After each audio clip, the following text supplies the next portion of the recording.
अस्सलाम वालेकुम। आज की इस वीडियो में हम लोग C++ में नेस्टेड फॉर लूप्स के कॉन्सेप्ट को स्टडी करने जा रहे हैं। प्रीवियस वीडियोस में हम लोग फॉर लूप पढ़ चुके हैं और फॉर लूप के ऊपर 2 प्रैक्टिस सेट भी कर चुके हैं, जिससे आपका फॉर लूप का कॉन्सेप्ट तो आई होप कि क्लियर हो चुका होगा। लेकिन आज का ये जो पर्टिकुलर वीडियो है वो इस बारे में है कि किस तरह से हम लोग C++ में नेस्टेड फॉर लूप्स को यूज़ करते हैं।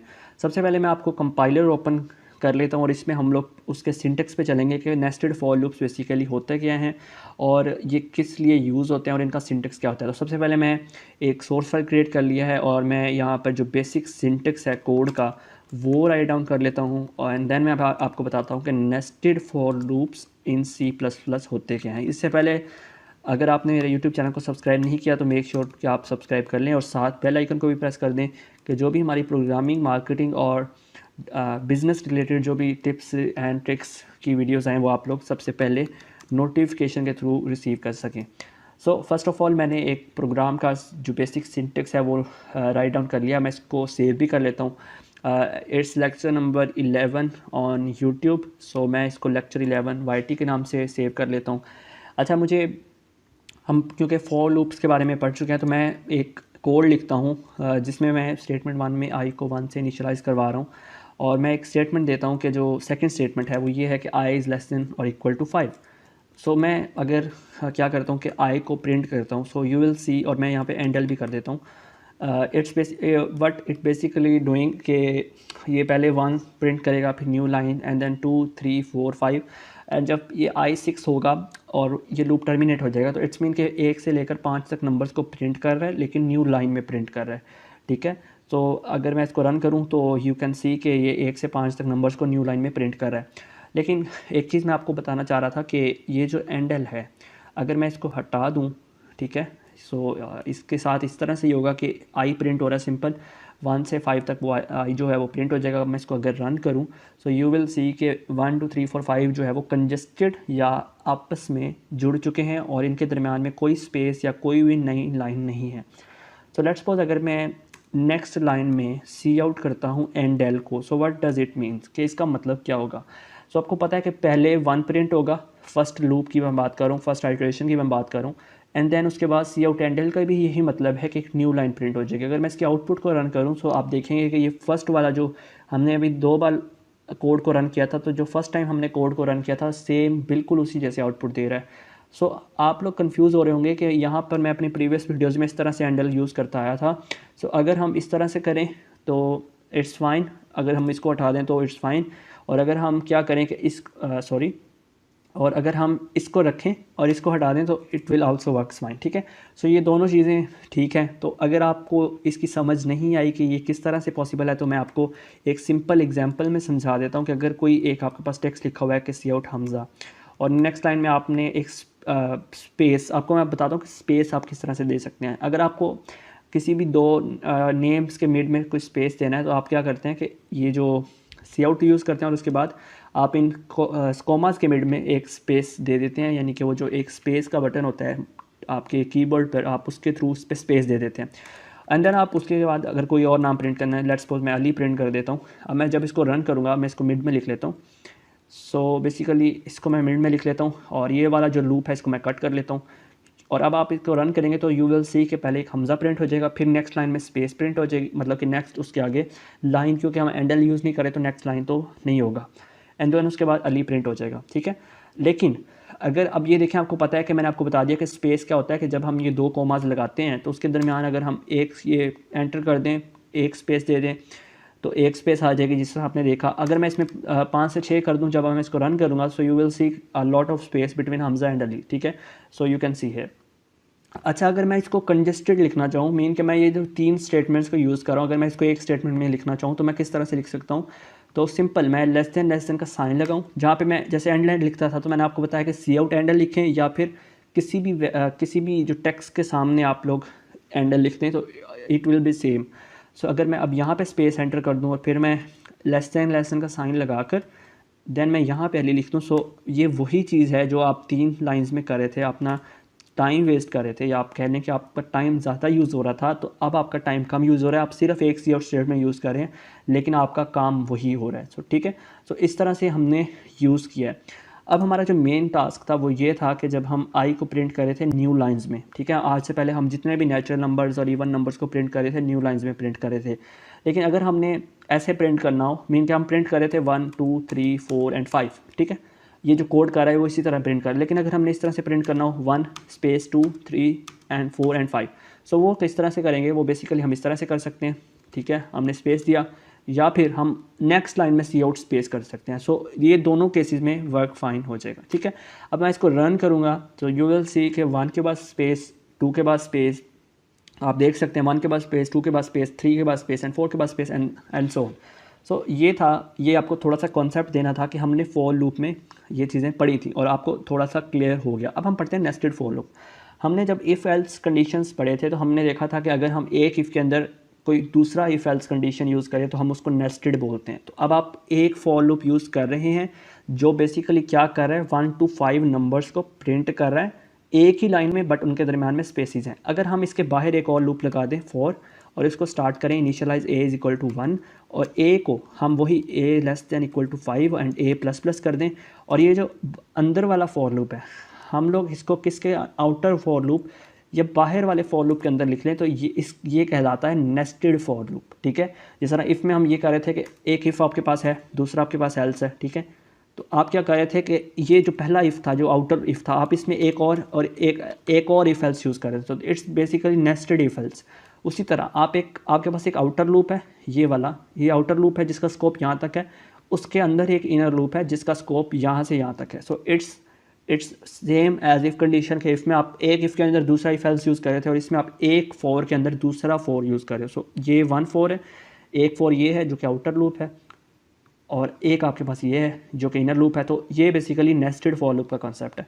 अब मैं आपको बताता हूँ कि अब आपको पता है कि ये बेसिकली जो इनर लूप है, अगर मैं इसको बाहर ले आऊँ तो ये बेसिकली क्या काम कर रहा था, ये 1 to 5 नंबर्स को प्रिंट कर रहा था एक ही लाइन में, बट उनके दरमियान में स्पेसिस थे। तो अब आप ये समझ लें कि लेट्स सपोज ये जो प्रोग्राम है, अब मैं इसको क्या करता हूँ, मैं इसको कट कर लेता हूँ। ये जो प्रोग्राम है ये आउटर लूप है, ये डिसाइड करता है, अब आप याद रख लें कि आउटर लूप डिसाइड करता है, outer loop decides how much times inner loop will execute, ठीक है। आउटर लूप डिसाइड करता है कि आपका जो इनर लूप है वो कितनी बार जो है वो एग्जीक्यूट होगा। सपोज करें ये हमारा आउटर लूप है जिसमें हमने 5 आइट्रेशंस रखी हैं, इट मीन्स कि 1 से स्टार्ट हो रहा है 5 तक चल रहा है। अगर मैं इसके मिड में ए लिख दूँ, ठीक है, so you will it's clear to you कि यहाँ पर 5 दफ़ा ए प्रिंट हो जाएगा, ठीक है। मैं एंडल भी लगा देता हूँ ताकि आपको क्लियरली विजिबल हो कि ए 5 टाइम्स प्रिंट हो रहा है। ये आउटर लूप है, इनर लूप को भी मैंने कट किया हुआ है, मैं भी पेस्ट करूँगा तो ये आपको इतना तो पता लग रहा है कि ए को 5 टाइम्स प्रिंट किया जा रहा है, ठीक है।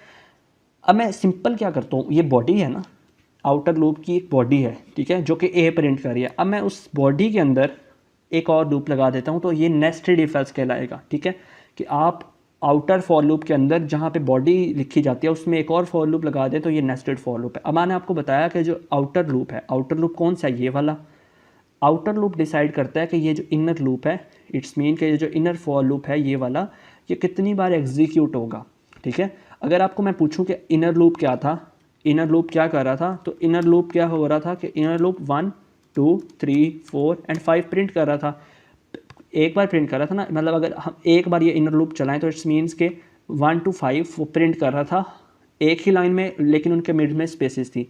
लेकिन अब आउटर लूप क्या कर रहा है, उस इनर लूप को उतने टाइम्स चला रहा है जितनी उनकी आउटरेशंस हैं। इट्स मीन कि इनर लूप कर रहा है 1 2 3 4 5 प्रिंट, लेकिन आउटर लूप कह रहा है कि आप कितनी बार चलो, 5 टाइम्स, मतलब कि 1 से 5 तक चलो। तो इट्स मीन इसका मतलब ये है कि 1 to 5 तो एक बार प्रिंट हो गया, लेकिन आउटर लूप उसको कह रहा है कि इसी तरह से आप 5 दफ़ा ये प्रिंट कर दो, ठीक है। सो ये 5 दफ़ा प्रिंट कर देगा। आई होप ये आपको क्लियर हो गया होगा कि पहले अगर आप इसको ड्राई रन भी बेशक कर लें कि आपको पता है कि ए 1 होगा, फिर ये कंडीशन चेक होगा कि क्या 1 5 से कम है, obviously it's less than 1 5।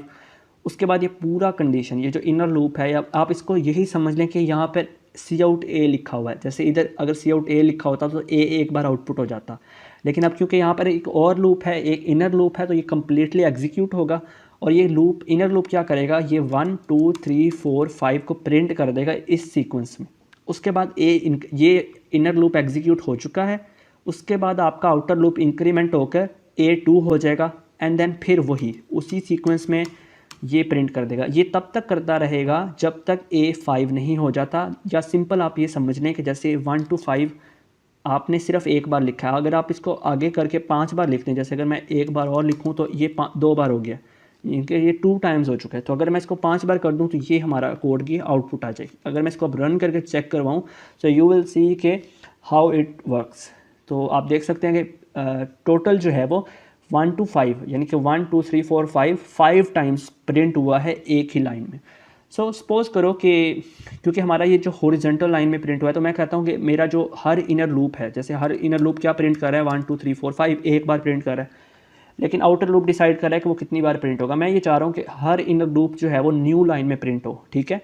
It's mean कि मैं चाहता हूँ, क्योंकि मुझे पता है कि जो आउटर लूप है वो मेरे इनर लूप को 5 दफ़ा चला रहा है, लेकिन वो हॉरिजॉन्टली चला रहा है, जैसे ये, लेकिन मैं इनको हटा रहा हूँ। मैं कह रहा हूँ कि जो इनर लूप है वो 5 डिफरेंट लाइंस में प्रिंट हो। सो आई गेस कि उसको इस तरह का आउटपुट देना चाहिए, ठीक है, उसको इस तरह का आउटपुट देना चाहिए। लेकिन अब हम देखते हैं कि किस तरह से हम इसको इसके काबिल बना सकते हैं कि हम पहले इनर लूप के बाद एक न्यू लाइन प्रिंट करवा दें। इसके 2 चांसेस हैं। मैं आपको एक अगर आसान जो है वो लैंग्वेज में समझाऊँ, एक इजी लैंग्वेज में समझाऊँ तो वो किस तरह से पॉसिबल है, आइए देखते हैं। या तो आपके पास है कि आप इसके आगे एंडल लगा दें, लेट्स सपोज इसी के आगे स्पेस के आगे आप एंडल लगा दें। तो इसका क्या मतलब है कि अब ये बेसिकली इनर लूप है। इनर लूप आपका क्या कर रहा है, टाइम्स बाय टाइम्स, जैसे पहले 1 फिर 2 फिर 3 फिर 4 फिर 5 प्रिंट कर रहा है। इनर लूप तो आपका नंबर्स को प्रिंट कर रहा है विद स्पेसिस। तो अगर आप इसके साथ हैंडल लगाएंगे तो इसका मतलब है कि पहले 1 प्रिंट होकर स्पेस आएगी, फिर हैंडल आएगा, फिर 2 प्रिंट होकर स्पेस आएगी, फिर हैंडल आएगा, फिर 3 and so on and so fourth, ठीक है। सो इसका मतलब है कि अगर आप इनर लूप में हैंडल लगाते हो तो आपका काम नहीं चलने वाला। हमने क्योंकि आउटर लूप एक बार चले तो उसके बाद स्पेस लगानी। आउटर लूप जब एक बार चलेगा तो इट्स मीन कि ये प्रिंट होगा ना इनर लूप में, यानी कि आउटर लूप जब 1 है, ठीक है, तो उसके बाद ये इनर लूप चलेगा तो ये आउटपुट ये देगा। हम चाह रहे हैं कि हम इसके बाद न्यू लाइन लगा दें। तो अगर हम इसके साथ एंडल लगाएंगे ये तो हर एंट्री के बाद जो है वो एक न्यू लाइन दे देगा। जैसे अगर मैं इसको रन करूं सो यू विल सी कि ये हर एंट्री के बाद मुझे एक न्यू लाइन दे रहा है, जो कि मैंने नहीं चाहता, ठीक है। मैं चाहता हूं कि मैं इस तरह की आउटपुट दिखाऊं, ठीक है, टेबल की फॉर्म में, यानी कि मुझे एक पूरे इनर लूप की एग्जीक्यूशन के बाद नई लाइन चाहिए। सो ऑब्वियसली जब मुझे एक इनर लूप की एग्जीक्यूशन के बाद नई लाइन चाहिए तो मैं इसको हटा दूंगा, सही है, इसको हटा दूंगा। और जो आउटर लूप है, आउटर लूप कहाँ तक है, आपका इनर लूप क्या है, आपका इनर लूप ये है, ठीक है। तो अगर मैं इसको हटा दूं, अब मुझे आउटर लूप है, ये एक्चुअली आउटर लूप है ना, तो मुझे आउटर लूप में एक न्यू लाइन चाहिए, एंड है, ठीक है। और इसके ऊपर मैं अगर इनर लूप लगा दूं तो ये अब प्रोग्राम क्या कर रहा है कि जब पहला अल्टरेशन है आउटर लूप का, जब A1 था तो इनर लूप पूरा एग्जीक्यूट हो चुका है, ठीक है। जब A1 है, इनर लूप जब पूरा एग्जीक्यूट हुआ उसने क्या किया 1 2 3 4 एंड 5 प्रिंट कर दिया एक लाइन में विथ स्पेसिस। अब ये भी बॉडी है, आई मीन्स के ये भी एक बॉडी है जो कि इनर लूप है, और ये भी एक बॉडी है। ये दोनों जो चीज़ें हैं जो कि सी आउट एंडल और ये जो इनर लूप है, ये बेसिकली आउटर लूप ही का पार्ट है या आउटर लूप ही का कोड ब्लॉक है। तो ए तब तक इंक्रीमेंट नहीं होगा जब ये दोनों चीज़ें जो है वो एग्जीक्यूट ना हो जाएं। अब एक चीज़ तो एग्जीक्यूट हो चुकी है जो कि 1 to 5 ये लूप क्या करिए 1 to 5 प्रिंट करिए विथ स्पेसिस। अब दूसरी चीज़, क्योंकि ये भी बॉडी में ही है ना, ए की बॉडी में ही है ये, तो जब ये एग्जीक्यूट होगा तो ये न्यू कर्सर न्यू लाइन में चला जाएगा, एंड जब A2 हो जाएगा फिर वही प्रोसीजर चलेगा। जब A2 हो जाएगा तो फिर ये इनर लूप चलेगा, और क्योंकि इसकी वजह से फर्स्ट आइटरेशन में कर्सर हमारा नेक्स्ट लाइन में आ गया, तो जो अब लूप सेकंड टाइम चलेगा वो इसको इस सीक्वेंस में प्रिंट कर देगा एक न्यू लाइन में, ठीक है। फिर उसके बाद यही प्रोसीजर आपका एंडल इसके न्यू कर्सर में कर देगा। तो इस तरह आप 5 डिफरेंट लाइंस में 1 to 5 तक काउंटिंग कर लेंगे। तो आई होप कि आपको समझ में आ गया होगा कि एंडल हम लोग आउटर लूप में क्यों लगाते हैं, क्योंकि हमें बेसिकली इनर लूप की एग्जीक्यूशन के बाद में, इनर लूप की एग्जीक्यूशन यहाँ तक है, इसकी एग्जीक्यूशन के बाद में हमें एक न्यू लाइन चाहिए जिसमें हमने सेकंड इनर लूप को डिस्प्ले करवाना है। अगर मैं अब इसको रन करूँ सो यू विल सी कि जो मैं चाहता था वो प्रिंट हो रहा है 1 to 5 5 डिफरेंट न्यू लाइंस में प्रिंट हो रहा है। So this is all about nested for loops. अच्छा, एक और भी हम चीज़ कर सकते हैं कि अगर मुझे स्टैटिक प्रिंट करवाने हैं, अक्सर क्वेश्चंस आते हैं कि how to print a square of asterisk. Square क्या होता है? जिसकी लेंथ भी सेम हो, विड्थ भी सेम हो। इट्स मीन के अगर हम इसको रन करें, सो आपको पता है कि लेंथ क्या होता है। लेंथ वर्टिकल आप कह लें कि उसको लेंथ बोलते हैं। तो वर्टिकल ग्राफ ये है, ठीक है, मतलब ये जो 5 वाली लाइंस हैं ये वर्टिकल हैं, तो ये 5 है। और हॉरिजेंटली ये जो 1 2 3 4 5 है ये भी 5 है। तो अगर हॉरिजेंटली वर्टिकल दोनों नंबर सेम है, ठीक है, 5 इनकी लेंथ है, तो इट्स मीन कि ये स्क्वायर है, ठीक है। सो अब अगर वो मुझे कहता है कि मैंने एक स्टैरिक का स्क्वायर प्रिंट करना है, स्टैरिक बोला जाता है प्रोडक्ट के साइन को, लेकिन क्योंकि अगर हम C++ में प्रोडक्ट यूज़ करें तो हम ये वाला स्टार का साइन लगाते हैं, लेकिन अगर स्टैरिक बोला जाता है इसको, तो फिर हम 2 इन्वर्टेड कोमास के दरमियान में स्टैरिक को लगाते हैं, क्योंकि हमने स्टैरिक प्रिंट करना है। कोई फंक्शन नहीं है जिसको हम, जैसे मल्टीप्लिकेशन में होता है कि A में अगर 3 स्टोर है, B में 4 स्टोर है, अगर हमने इनका C में प्रोडक्ट स्टोर करना है तो हम इंट C को कहते हैं A स्टैरिक B। लेकिन क्योंकि अब हमने कोई प्रोडक्ट या मल्टीप्लिकेशन नहीं करनी, हमने 5 टाइम्स हमने स्क्वायर्स का एक स्क्वायर प्रिंट करना है स्टैरिक का, तो हम क्या करेंगे, यहाँ पे ये स्टैरिक लगा देंगे। अब ये क्या करेगा, अब इस तरह से आउटपुट देगा, जहाँ पे पहले इनर लूप में क्या हो रहा था 1 2 3 4 5 प्रिंट हो रहा था, अब वहाँ पे 5 स्टैरिक प्रिंट हो जाएंगे, ठीक है, स्पेस के साथ। और ये 5 लाइंस में डिफरेंट लाइंस में 5 दफ़ा होगा, ठीक है। सिंपल वही है, लेकिन आप यहाँ पे पहले आई प्रिंट करवा रहे थे, मीन के इनर लूप का जो वेरिएबल है उसको प्रिंट करवा रहे थे, तो काउंटिंग प्रिंट हो रही थी। बट अब इसमें क्या होगा, अब इसमें 5 स्टार्स प्रिंट होंगे। आप देख सकते हैं कि यहाँ पे आपके सामने स्टार्स प्रिंट हो रहे हैं। आप इसको जूम कर लें, ठीक है, so you will clearly see कि यहाँ पे स्टार्स प्रिंट हो रहे हैं। अच्छा, अगर कोई आपसे कहता है कि आप एक वेरिएबल या आप एक अल्फ़ाबेट ए है उसका स्क्वायर प्रिंट करवाएं, तो आप देख सकते हैं कि यहाँ पर अगर मैं इसको कर रहा हूँ तो सो यू विल क्लियरली सी कि ए का स्क्वायर प्रिंट हो चुका है। So this is all about for loops. Next video में हम फॉर लूप के जितने भी शेप प्रॉब्लम्स हैं अब हम उनको सॉल्व करेंगे, और वो बहुत ज़्यादा इंटरेस्टिंग टॉपिक है। चैनल को ज़रूर सब्सक्राइब कर लीजिएगा। अगर आपने प्लेलिस्ट एक्सेस नहीं किया C++ का, तो आप मेरे चैनल की प्लेलिस्ट में जाएं और वहाँ से ये जो प्लेलिस्ट है उसको एक्सेस कर लें। और प्रीवियस वीडियो बहुत अच्छे लॉजिक के साथ मैंने आपको क्लियर करवाए हैं। मुझे इजाज़त दीजिए, अपना बहुत ज़्यादा ख्याल रखिएगा। अल्लाह हाफ़िज़।